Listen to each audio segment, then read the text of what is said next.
What's up, YouTube vinyl community? This is the listening booth.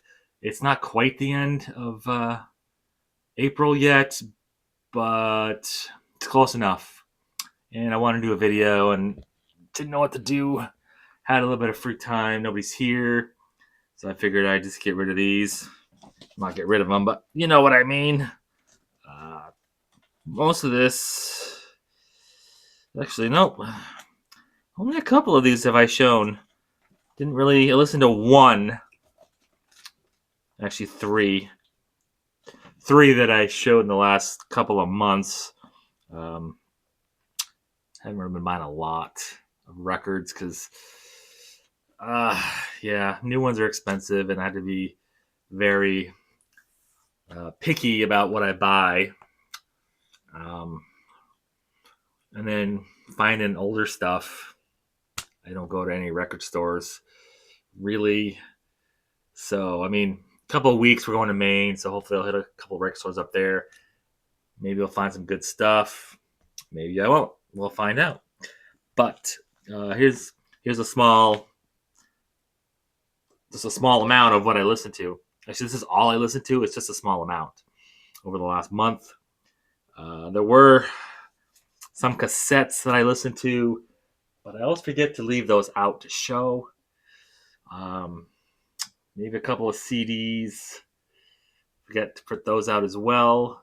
And streaming um, at work.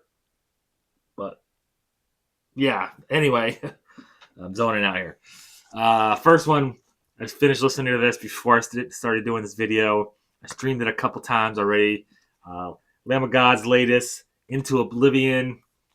Was never the biggest Lamb of God fan, but I saw this and I streamed it, and I'm like, no, that's not terrible. So I went back and I re-listened to a majority of their older stuff, and it wasn't too bad. So I just listened to this. Sounds pretty good. Some songs with clean vocals, some mellow parts in here, which I don't think was really normal for the earlier stuff. But yeah, that's pretty good stuff, and it was cheap. This is $22, I think, for this. So, and kept the whole packaging simple. No gatefold, lyrics with a lyric sheet. Um, they even had a polyline sleeve, and it was cheap. So this one, Witchery. This is In His Infernal Majesty's Service. Trying to think when this originally came out. 2016, and then this is a reissue from 2024 from Brutal Planet Records, limited run vinyl, and Century Media.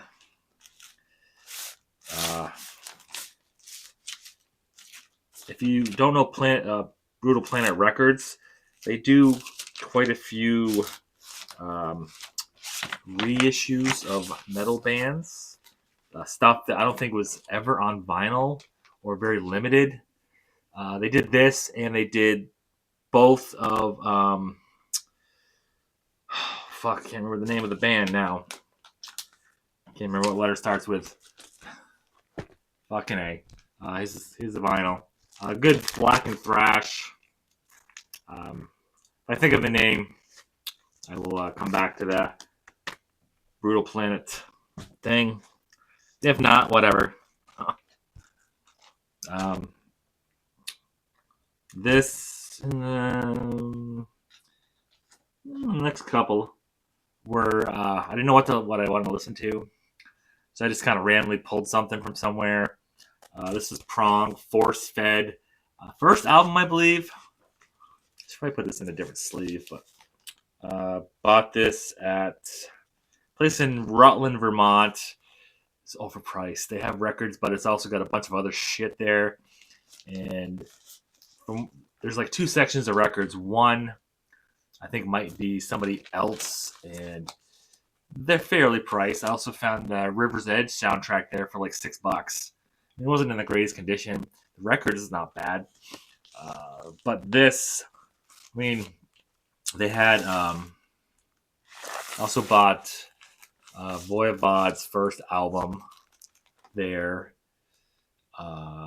Something else I think I bought there as well. Oh, Sacred Reich's uh, first album I also bought there.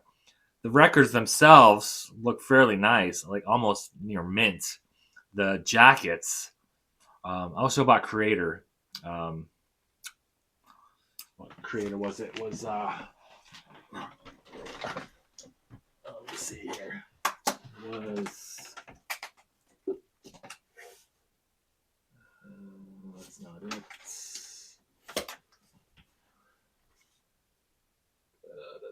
That's King's X. It's Corn. This one, Pleasure to Kill. Look at that. This part right here flips up because it's so bad. And but the record itself is fucking nice looking. Very nice looking. It's just the jacket. This sucks. That's the problem we had with a lot of those things. Like this jacket's kind of doesn't look too bad, but the corners are all blunted and probably doesn't smell like it did. It smelled musty and kind of, I don't know. That's another problem with them. Somebody had them in their basement or something. But this is a bit different than the stuff after this. Not bad though. And then another random pull. Judas Priest.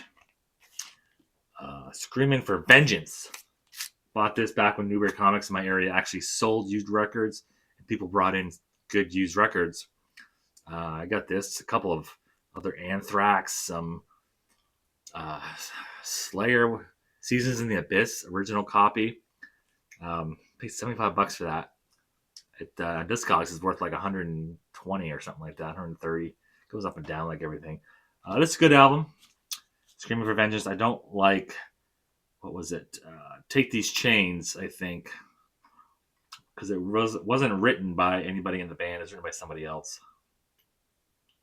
R. Helgen. If you look at all these other ones, it says Tipton, Halford, Downing. Tipton, Halford, Tipton, Halford. That one song was written by somebody else, and they did it. They performed it, and it's just, you can tell it's not one of theirs because it sounds like some poppy bullshit. Yeah.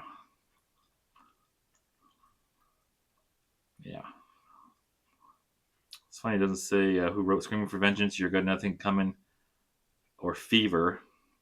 They did for Devil's Child. 1982, CBS Records. Never wasn't a huge fan of Judas Priest.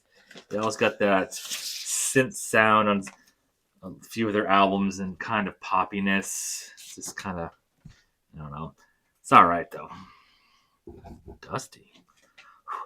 Cavalera. This is the re-recording of Schizophrenia from Sepultura. This is the two Cavalera brothers. Apparently they have the rights to the music, so. And this, what they call Curacala vinyl color, looks like light blue to me. Sounds pretty good.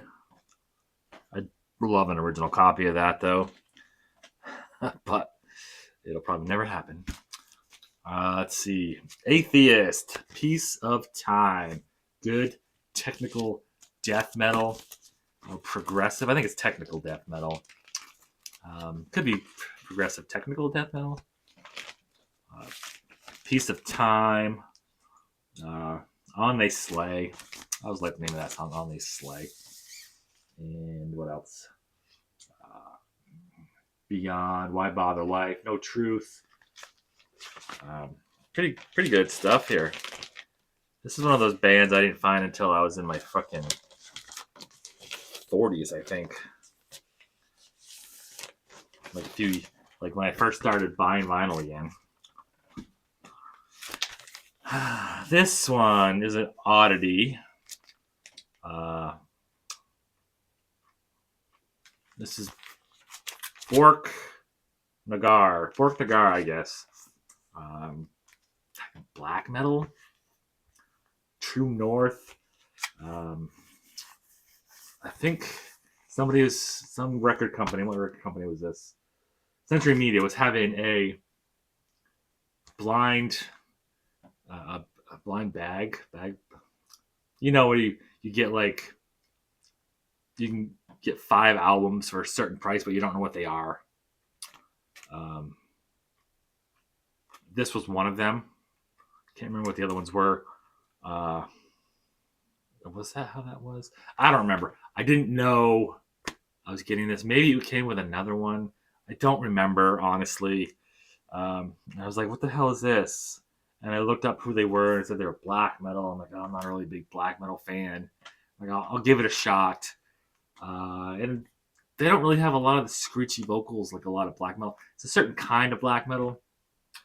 I feel like they're Greek. Maybe not. I don't know. It's pretty good stuff, though. Yeah, Borknagar. That's how I would say it, Borknagar. I don't know. And finally got around to listening to this Sodom. You got another thing coming. Really? Got what you deserve. Not you got another thing coming. Got what you deserve. Reissue. 2 record set. One's recorded. I think it said. I don't think I opened this gatefold to show everybody what's inside here, because this is not the original artwork. That is also not the original artwork. This is the original artwork. There it is. This was the original cover that I remember seeing. And then I think they had an edited version, which was this, I believe. The other one was probably too much, maybe. I don't know. And then this one. The problem I have with them doing that was Cannibal Corpse's album covers are a lot fucking worse than this. And I know this came out before Cannibal Corpse. I think it was even a thing. But I don't think Cannibal Corpse's albums were on full display at like the record stores or anything either. They were probably covered by paper or whatever it was. But that original cover, wasn't that bad. This one's more gruesome, I think, than the original cover. Yeah. Extended double vinyl, the original album remastered, and then brand new Blitzkrieg remix of the album on vinyl. Press the milky clear wax. Sodom. I'm making a point to buy, if it's just a regular album, like a 2 record set or something like that, of their late 80s, early 90s output. I'm making a point of trying to get them, because finding the originals is never find them where I live, or I've never seen an original Sodom album anywhere, any record store I've ever gone to. When I check on Discogs, they're not fucking cheap. So I'm just pissed that the M16 or Agent Orange, one of those, they had like a box set, but it was too much money. I didn't want all that stuff. I just want the album. So I didn't buy that. And those are like, both of those are, they're 2 of the greatest albums, I guess. I don't know. It's whatever. And then this one, I did a review of this album. This is Rotting Christ, Alio. I don't know how you pronounce it. A re-recording of this album. I forget what album it was. Their 6th, 7th album or something. And then they re-recorded it just this past year. Apparently, this is like one of the everybody's favorite album from this band. The fan of this band is one of their favorite albums. And they decided to re-record it. I really liked it a lot, so I had to buy the album. Never thought I'd buy a band called Rotting Christ, but then there's other bands I buy that I'm like, I can't believe I bought these. So, because it's not really talking about rotting Christ, as in, burning down churches or shit like that. Just look it up about what they're about. Anyway, that is all of the stuff I listened to this month of April. There may be more this coming week, but the week's going to be over, so I'll just throw it into May. And until next time, rock on.